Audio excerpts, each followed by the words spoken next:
Good morning students. Today we are going to start a point flag register in 8085 microprocessor. In last lecture we have also discussed about the flag register in 8085. The flag register is a status register. When the operation perform arithmetic and logical operations perform, the result stored in accumulator. According to these results the flag registers are set. आता हे flag register जो आहे 8085 मधला तो किती बिटचा आहे हो 8 बिटचा आहे आणि याच्यामध्ये 5 डिफरंट फ्लॅग्स आहेत की जे ज्या त्या बिटच्या पोझिशननुसार काय केले जातात सेट केले जातात की जे आपण लास्ट लेक्चरमध्ये पाहिलं. त्याच्यामध्ये जे फ्लॅग्स आहेत ते फ्लॅग्स कोणकोणते आहेत तर साइन फ्लॅग, त्याच्यानंतर zero flag, party flag, auxiliary carry flag and carry flag.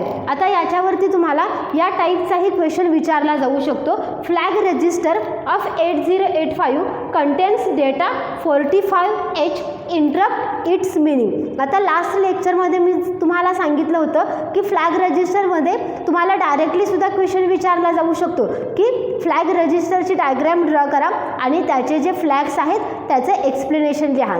किंवा इथं काय केला जातं तर क्वेश्चन तुम्हाला थोडासा फिरवून विचारला जातो. इथं काय करायला सांगितलं जातं तर एखादी व्हॅल्यू दिली जाते आणि त्या व्हॅल्यूवरती तुम्हाला काय केलं जातं फ्लॅग सेट करायला सांगितलं जातं किंवा त्याचं मीनिंग लिहावं लागतं. क्वेश्चन परत एकदा मी रीड करते, केअरफुली बघा.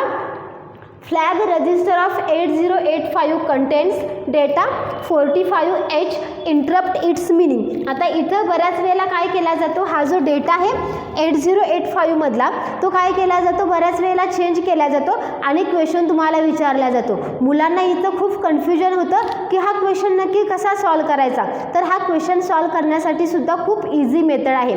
पहिल्यांदा आपल्याला काय करावं लागणार आहे तर आपल्याला एक डेटा दिलेला आहे की जो डेटाची व्हॅल्यू किती आहे हो 45H. आता याचा आन्सर राईट डाऊन करत असताना कसं लिहायचं आहे बघा. आता हा 45H जो आहे याचं पहिल्यांदा आपल्याला काय करावं लागणार आहे बायनरी कन्व्हर्जन करावं लागणार आहे. हे पुढच्या चॅप्टरमध्ये गेल्यानंतर आपण शिकणार आहोत. पण तत्पूर्वी आपण 11th स्टँडर्डमध्ये असताना नंबर सिस्टीम हा चॅप्टर शिकलो होतो. त्याच्यामध्ये डेसिमल नंबर असेल त्याचं बायनरीमध्ये कन्व्हर्जन कसं करायचं, ऑक्टल नंबर असेल त्याचं बायनरीमध्ये कसं कन्व्हर्जन करायचं किंवा हेक्साडेसिमल जर नंबर असेल तर त्याचं बायनरीमध्ये कसं कन्व्हर्जन करायचं हे आपण शिकलो. आता ते आपल्याला इथं ॲक्च्युली यूज करावं लागणार आहे. आता इथं दिलेला जो काही तुम्हाला डेटा आहे तो डेटा कसा असतो तर हा हेक्साडेसिमलमध्ये. लक्षात घ्या, बऱ्याच वेळेला मुलांचं कन्फ्युजन होतं. मुलांना काय वाटतं की हा नंबर जो आहे तो कशामधला आहे तर डेसिमल नंबर सिस्टीममधला आहे. पण डेसिमल नंबर सिस्टीममधला हा नंबर नसून तो नंबर कोणत्या नंबर सिस्टीममधला असतो तर हेक्साडेसिमलमधला.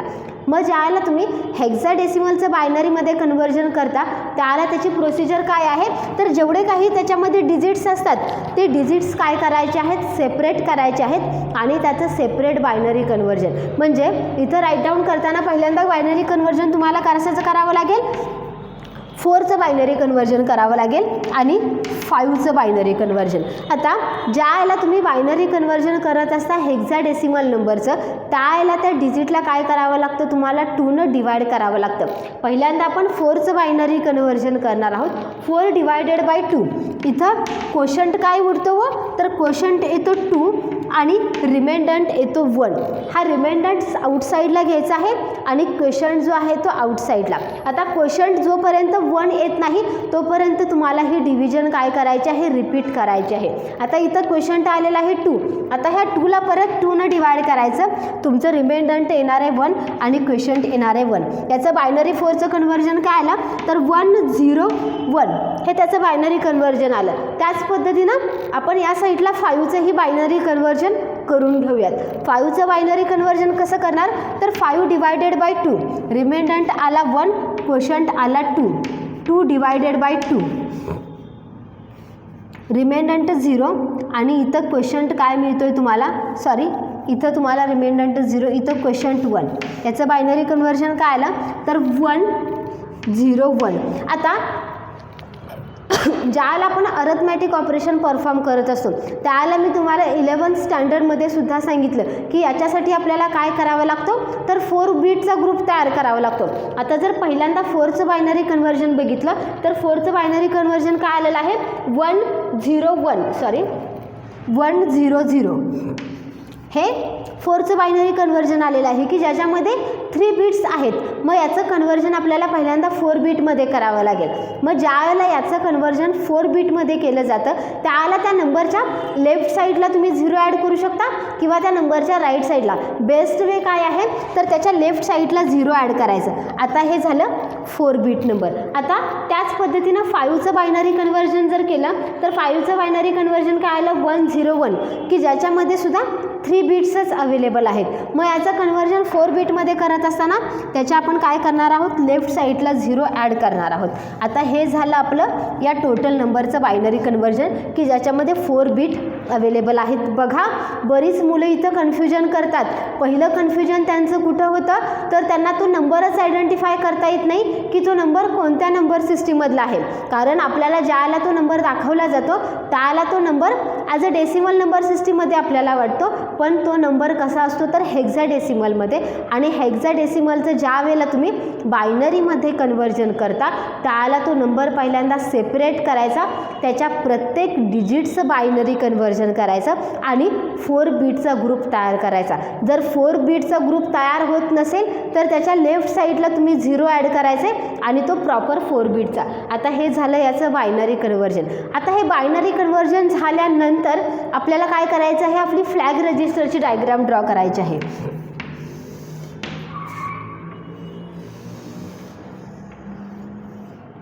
की जी 8 बीटची आहे. ओके 1 2 3 4 5 6 7 अँड 8 बीटची ही मी डायग्राम ड्रॉ केली आहे.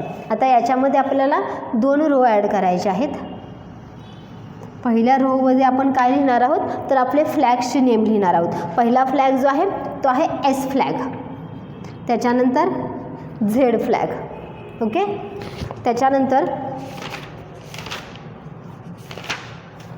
इथं कोणताही फ्लॅग नाही, इथं AC flag means auxiliary carry, blank parity flag आणि लास्टला 1 जो आहे तो आहे कॅरी फ्लॅग CY. आता आपलं जे ॲन्सर आलेलं आहे की जे आपण बायनरी कन्व्हर्जन केलेलं आहे ते बायनरी कन्व्हर्जनच्या व्हॅल्यू आपण इथं पुटअप करणार आहोत. इथं तुम्ही बीट नंबर लिहिले तरी चालत आहेत. हा बीट नंबर आहे D7 आणि हा बीट नंबर आहे D0. या पद्धतीनं तुम्ही ते बीट नंबर टाकायचे आहेत. आता हे जे कन्व्हर्जन केलेलं आहे ते आपण याच्यामध्ये पुटअप करणार आहोत. कन्व्हर्जन करत असताना 1 0 1 0 0 0 1 0 1 या पद्धतीनं आपण ते बायनरी कन्व्हर्जन याच्यामध्ये पुटअप केलं. आता हे बायनरी कन्व्हर्जन पुट केल्यानंतर इथं कोणकोणते फ्लॅग सेट झालेले आहेत ते तुम्हाला राईट डाऊन करावं लागणार आहे. आता जर पहिलं बघितलं तर पहिल्या ठिकाणी एस म्हणजे जो आहे तो साइन फ्लॅग आहे. साइन फ्लॅग कधी सेट होतो तर ज्याला अरिथमॅटिक आणि लॉजिकल ऑपरेशन्स परफॉर्म केले जातील आणि त्याच्यामधली जर व्हॅल्यू 1 असेल तर साइन फ्लॅग काय केला जातो सेट केला जातो. म्हणजे इथं साइन फ्लॅग सेट झालं आहे का नाही आहे, साइन फ्लॅग हा 0ला रिसेट आहे.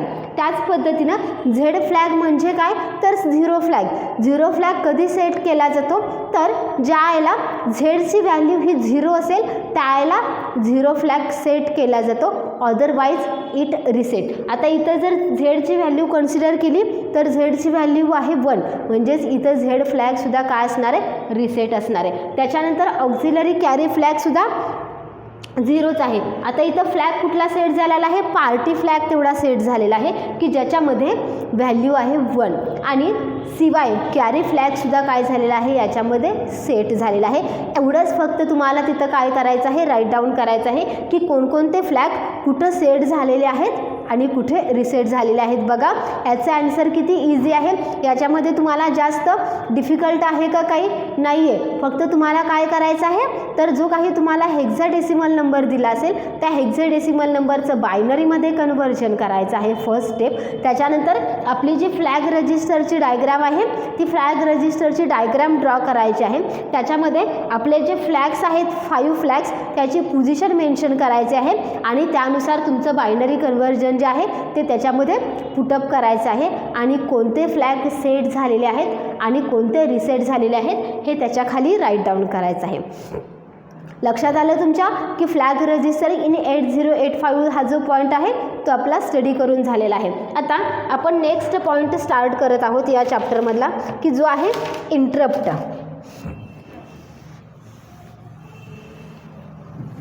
हा क्वेश्चन जो होता तो तुम्ही तुमच्या नोटबुकमध्ये राईट डाऊन करून घ्या आणि याचा आन्सर कसं राईट डाऊन करायचं तेही मी इथं मेन्शन केलेलं आहे. आता नेक्स्ट पॉईंट बघूया आपण इंटरप्ट.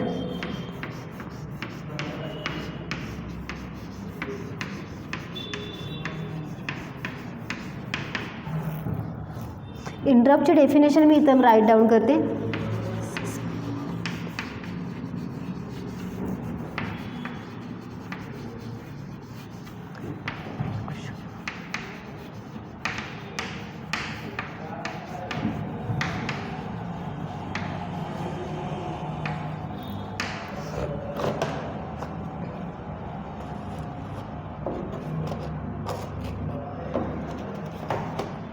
आता इकडे लक्ष द्या.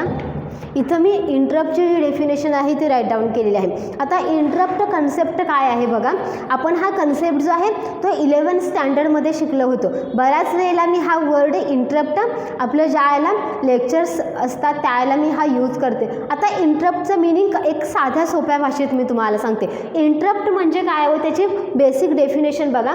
Interrupt it is a process which suspend the normal execution of program. आता याच्यामध्ये काय केलं जातं तर CPU जे नॉर्मल एक्झिक्युशन आहे प्रोग्रामचं ते काही केलं जातं थोड्या काळापुरतं सस्पेंड केलं जातं किंवा थोड्या काळापुरतं थांबवलं जातं. त्याला काय म्हटलं जातं तर इंटरप्ट.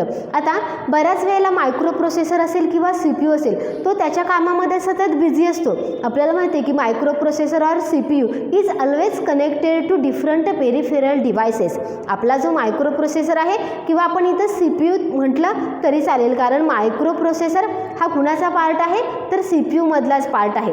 मग CPU जो आहे तो बऱ्याच पेरिफेरल डिव्हायसेसला कनेक्ट केलेला असतो. पेरिफेरल डिव्हायसेस म्हणजे काय तर जे डिव्हायसेस CPUला कनेक्ट केलेले आहेत आउटसाईड म्हणजे फॉर एक्झाम्पल असेल तिथे कीबोर्ड असेल, माऊस असेल, स्पीकर असेल, प्रिंटर असेल किंवा स्कॅनर असेल, कोणतेही कम्प्युटरशी रिलेटेड डिव्हायसेस ज्याला आपण CPUला अटॅच करतो त्यावेळेला त्या डिव्हायसेसला काय म्हटलं जातं तर पेरिफेरल डिव्हायसेस. मग हा जो CPU आहे तो नेहमी ह्या डिफरंट पेरिफेरल डिव्हायसेसला अटॅच केला जातो. मग ज्यावेळेला एखादं प्रोग्रामचं एक्झिक्युशन सुरू आहे त्यावेळेला आपण काय करत असतो तर CPUला दुसरी एखादी कमांड देत असतो. फॉर एक्झाम्पल एखादं सॉफ्टवेअर मी इन्स्टॉलेशनला लावलेलं आहे ओके आणि त्या इन्स्टॉलेशनसाठी खूप सारा वेळ लागणार आहे म्हणजे हाफ ॲन आवर इन्स्टॉलेशनसाठी लागणार आहे. पण आपल्याला तेवढा वेटिंग पिरियड जमत नाही. आपण काय करतो तर ते इन्स्टॉलेशन बॅकग्राऊंडला चालू ठेवतो आणि दुसरी एखादी विंडो ओपन करतो, इंटरनेट एक्सप्लोरर ओपन करतो, गुगलवरती काहीतरी इन्फॉर्मेशन सर्च करतो किंवा एखादी म्युझिक फाईल लावतो.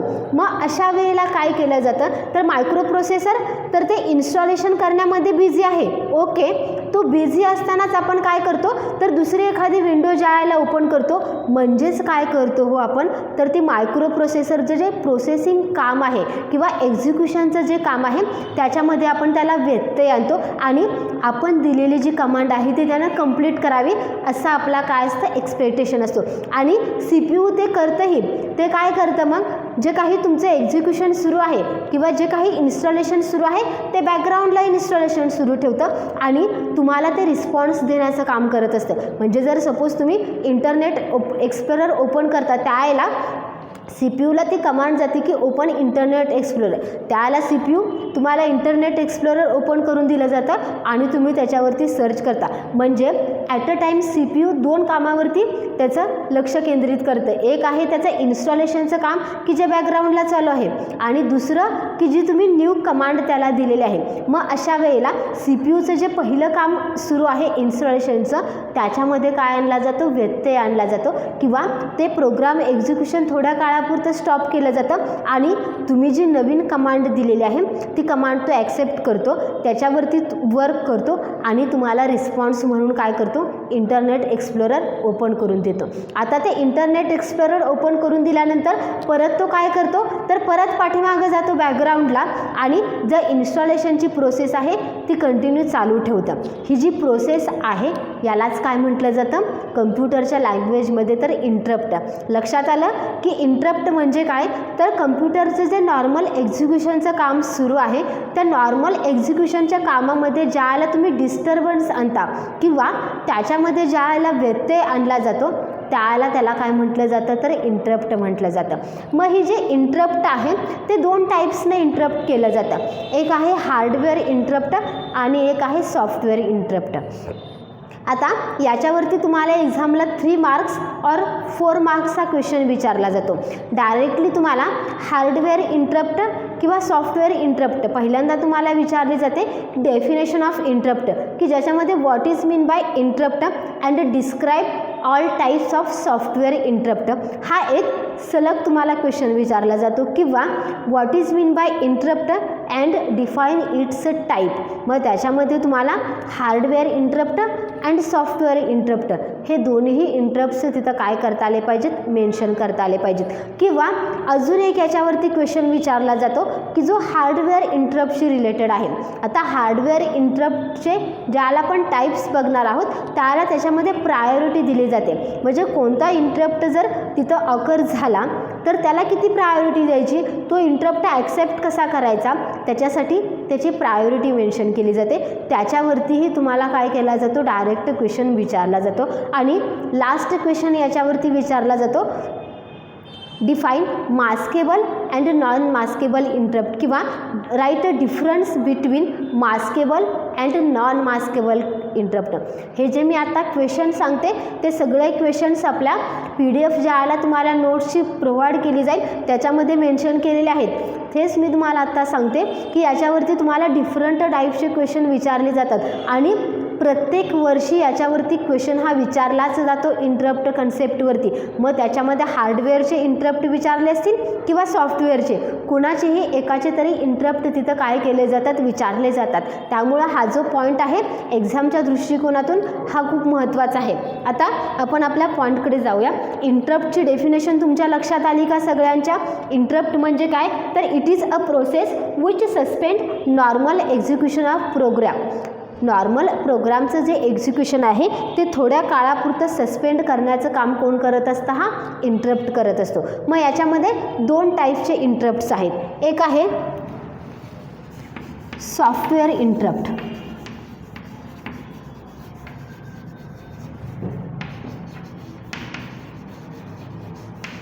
आणि सेकंड वन जो आहे तो आहे हार्डवेअर इंटरप्ट.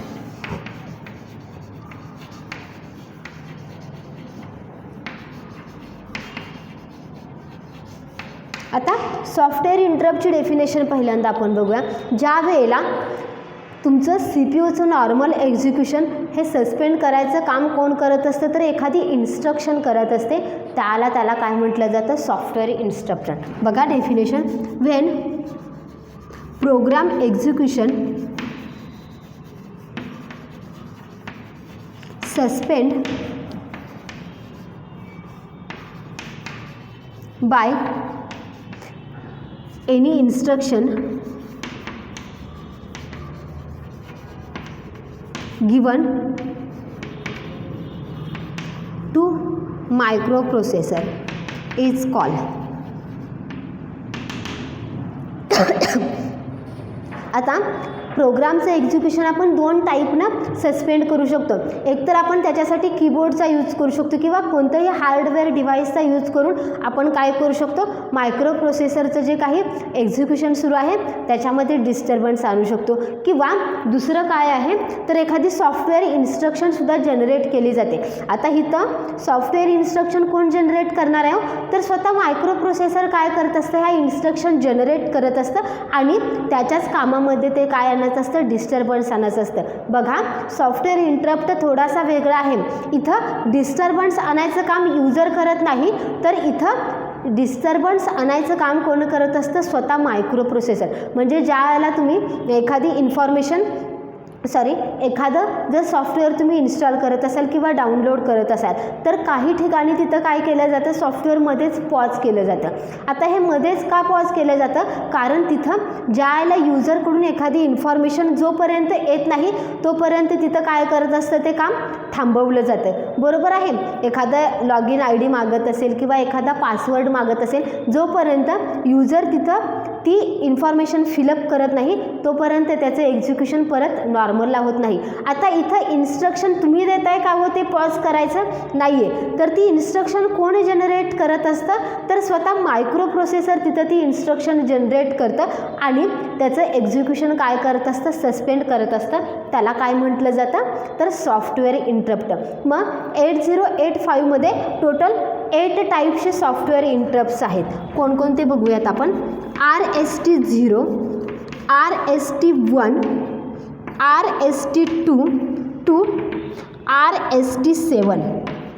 बघा 7 टाईप्सचे तुम्हाला सॉफ्टवेअर इंटरप्ट्स आहेत की जे कुठून स्टार्ट होतात, RST0 पासून ते RST7 पर्यंत. बऱ्याच वेळेला याच्यावरती तुम्हाला MCQ विचारला जातो की याच्यातला कोणताही एक तुम्हाला इंटरप्ट दिला जाईल. RST0चं मिनिंग विचारलं जाईल किंवा RST2चं मिनिंग विचारलं जाईल की हे जे इंटरप्ट्स आहेत ते कोणत्या टाईपमधले आहेत. मग RST0 टू RST7 हे जे इंटरप्ट्स आहेत ते कोणत्या टाईपमधले आहेत हो, तर ते सॉफ्टवेअर टाईपमधले इंटरप्ट आहेत. आता याच्यामध्ये RSTचं मिनिंग काय आहे, तर रिस्टार्ट. बघा RSTचं मिनिंग काय आहे, तर रिस्टार्ट. इथं काय केला जातो, तर मायक्रो प्रोसेसर रिस्टार्ट केला जातो. म्हणजेच ज्याला त्याला एखादी अशी इन्स्ट्रक्शन येते त्याला त्या इन्स्ट्रक्शनवरती मायक्रो प्रोसेसर जंप करतो.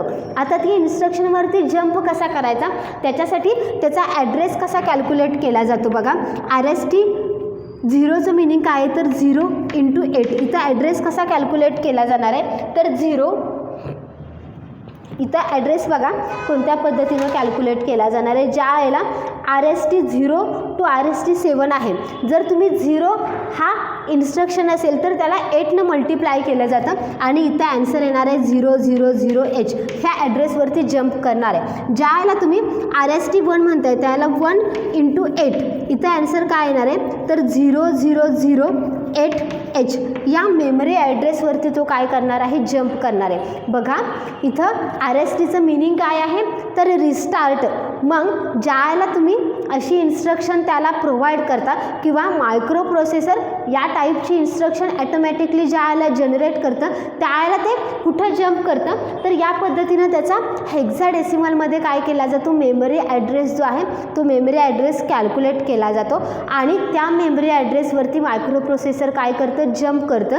तिथलं जे वर्क आहे ते वर्क कंप्लीट करतं आणि परत तो रिस्टार्ट होतो आणि त्याच्या नवीन एक्झिक्युशनला तो काय करत असतो, काम सुरू करत असतो किंवा जे काही त्यांना पेंडिंग ठेवलेलं आहे ते पेंडिंग काम काय करत असतो, तो परत रिस्टार्ट करत असतो. म्हणून ह्या RSTचं मिनिंग काय आहे, तर रिस्टार्ट. लक्षात आलं. सॉफ्टवेअर इंटरप्ट म्हणजे काय, तर when program execution is suspend by any instruction given to microprocessor. ज्या वेळेला मायक्रो प्रोसेसरमध्ये जे काही प्रोग्रामिंग सुरू आहे किंवा अंडर एक्झिक्युशन प्रोग्राम आहे त्याचं एक्झिक्युशन सस्पेंड करायचं काम एखादी इन्स्ट्रक्शन करत असते. म्हणजे थोडक्यात काय, तर इथं स्वतः मायक्रो प्रोसेसर त्याचं इन्स्ट्रक्शन जे काही त्याचं एक्झिक्युशन काम आहे ते थोड्या काळापुरतं सस्पेंड करत असतो. तिथं कोणता इंटरप्ट जनरेट केला जातो, तर सॉफ्टवेअर इंटरप्ट. आता नेक्स्ट जो इंटरप्ट आहे तो आहे हार्डवेअर इंटरप्ट. आता हार्डवेअर इंटरप्ट आपल्याला माहिती आहे की ज्या वेळेला मायक्रो प्रोसेसरच्या कामामध्ये एखादा हार्डवेअर डिव्हाइसनं डिस्टर्बन्स आणला जातो. म्हणजे आपण मध्येच एखादी काय करत असतो, एखादं एक्झिक्युशन सुरू आहे किंवा एखादा प्रोग्राम रन करत आहोत आपण आणि आपण मध्येच काय करत असतो, कीबोर्डवरच्या की प्रेस करत असतो. कारण आपल्याला तेवढा वेटिंग पिरियड जमत नाही. एखादं प्रोग्रामचं आउटपुट जर लवकर येत नसेल तर आपल्याला बऱ्याच मुलांना सवय असते की कीबोर्डवरची कुठली तरी की प्रेस करा किंवा माऊसचं बटनच प्रेस करा. हे जे आपण करत असतो ते काय असतो, तर मायक्रो प्रोसेसरचं काम ते करत आहे, तुम्हाला आउटपुट देण्याचं काम करते, पण आपल्याला वेटिंग पिरियड होत नाही. आपण काय करतो, तर त्या वेटिंग पिरियडमध्ये सुद्धा कीबोर्डची बटणं दाब, कुठं माऊसचंच बटन प्रेस कर. मग याच्यामध्ये काय करत असतात तर तिथं हार्डवेअर इंटरप्ट तयार होत असतात. मग लक्षात आला की हार्डवेअर इंटरप्ट म्हणजे काय तर ज्या वेळेला मायक्रो प्रोसेसरचं नॉर्मल एक्झिक्युशन हे एखाद्या हार्डवेअर डिव्हाइसनं डिस्टर्ब केलं जातं किंवा सस्पेंड केलं जातं त्याला काय म्हटलं जातं हार्डवेअर इंटरप्ट. इथं मी राईट डाऊन करते. व्हेन प्रोग्राम एक्झिक्युशन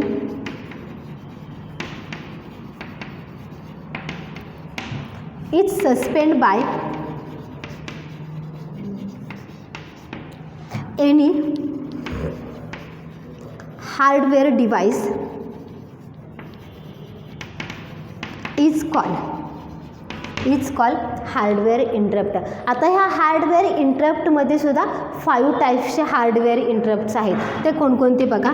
पहिला जो हार्डवेअर इंटरप्ट आहे तो आहे ट्रॅप. सेकंड जो आहे तो आहे RST 7.5. थर्ड वन जो आहे तो आहे RST 6.5. फोर्थ वन जो आहे तो आहे RST 5.5 आणि लास्ट वन जो आहे तो आहे INTR. आता याच्यावरती मोस्टली क्वेश्चन विचारला जातो की what is mean by hardware interrupts and write according to their priority. आता याच्यामध्ये वेगळं काही तुम्हाला लिहायचं आहे का व काही नाही आहे. तर इथं फक्त तुम्हाला काय लिहायचं आहे तर हार्डवेअर इंटरप्टची डेफिनेशन इथं लिहायची आहे आणि त्याच्यानंतर 5 हार्डवेअर इंटरप्टचे टाईप्स कुठले आहेत ते अकॉर्डिंग टू प्रायोरिटी. आता अकॉर्डिंग टू प्रायोरिटी म्हणजे काय तर याला प्रायोरिटी दिली जाते.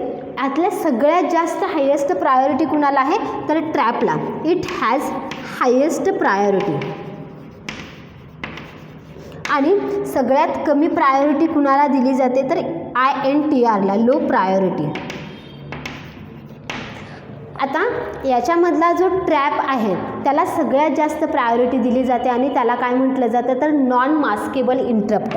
बघा क्वेश्चन तुम्हाला विचारताना कोणत्याही पद्धतीनं क्वेश्चन विचारला जातो आणि सगळ्यात लास्ट जो आहे INTR त्याला काय म्हटलं जातं तर मास्केबल इंटरप्ट. एकतर तुम्हाला प्रायोरिटी वाईज क्वेश्चन विचारला जाईल किंवा असंही विचारला जाईल की जे काही हार्डवेअर इंटरप्ट्स आहेत त्याच्यामधले मास्केबल इंटरप्ट कोणते आहेत आणि नॉन मास्केबल इंटरप्ट कोणते आहेत हे तुम्हाला तिथं काय केलं जातं विचारलं जातं. आता हार्डवेअर इंटरप्ट म्हणजे काय तर जे इंटरप्ट एखाद्या हार्डवेअर डिव्हाइसनं तयार केले जातात त्याला काय म्हटलं जातं तर हार्डवेअर इंटरप्ट. आणि सॉफ्टवेअर इंटरप्ट म्हणजे काय तर जे एखाद्या इन्स्ट्रक्शननं जनरेट केले जातात. आता हार्डवेअर इंटरप्टमध्ये 5 टाईपचे इंटरप्ट्स आहेत. सगळ्यात पहिल्यांदा आहे तो ट्रॅप की ज्याला सगळ्यात जास्त प्रायोरिटी दिली जाते. म्हणजे ज्याला एखादं तुम्ही हार्डवेअर डिव्हाइसनं इंटरप्ट करत असाल आणि त्या जर ह्याचं नाव जर ट्रॅप असेल तर बाकीचे सगळे इंटरप्ट्स काय केले जातात पेंडिंग ठेवले जातात आणि याचं काम काय केलं जातं पहिल्यांदा केलं जातं. म्हणून त्याला काय म्हटलेलं आहे तर नॉन मास्केबल इंटरप्ट. बघा नॉन मास्केबल इंटरप्ट म्हणजे काय तर तो इंटरप्ट जो आहे तो कधीही पेंडिंग ठेवला जात नाही. जर एखाद्यानं ट्रॅप जो इंटरप्ट आहे तो एक्झिक्युशनसाठी पाठवला किंवा ती जर इंटरप्ट दिलं असेल तर बाकीचे सगळे इंटरप्ट पेंडिंग ठेवले जातात आणि त्याला फर्स्ट प्रायोरिटी दिली जाते. त्याच पद्धतीने इथं RST 7.5 आहे, RST 6.5 आहे आणि RST 5.5. इथं सुद्धा RSTचं मिनिंग काय आहे तर रिस्टार्ट हे RSTचं मिनिंग आहे. मग इथं सुद्धा काय केले जातात तर मेमरी ॲड्रेस जे आहे ते कॅल्क्युलेट केले जातात. फॉर एक्झाम्पल इथं ज्याला RST 7.5 अशी इन्स्ट्रक्शन येते त्याला 7.5 × 8 जो काही मेमरी ॲड्रेस येईल त्याच्यावरती काय करत असतं मायक्रो प्रोसेसर त्याचा जम्प करत असतं.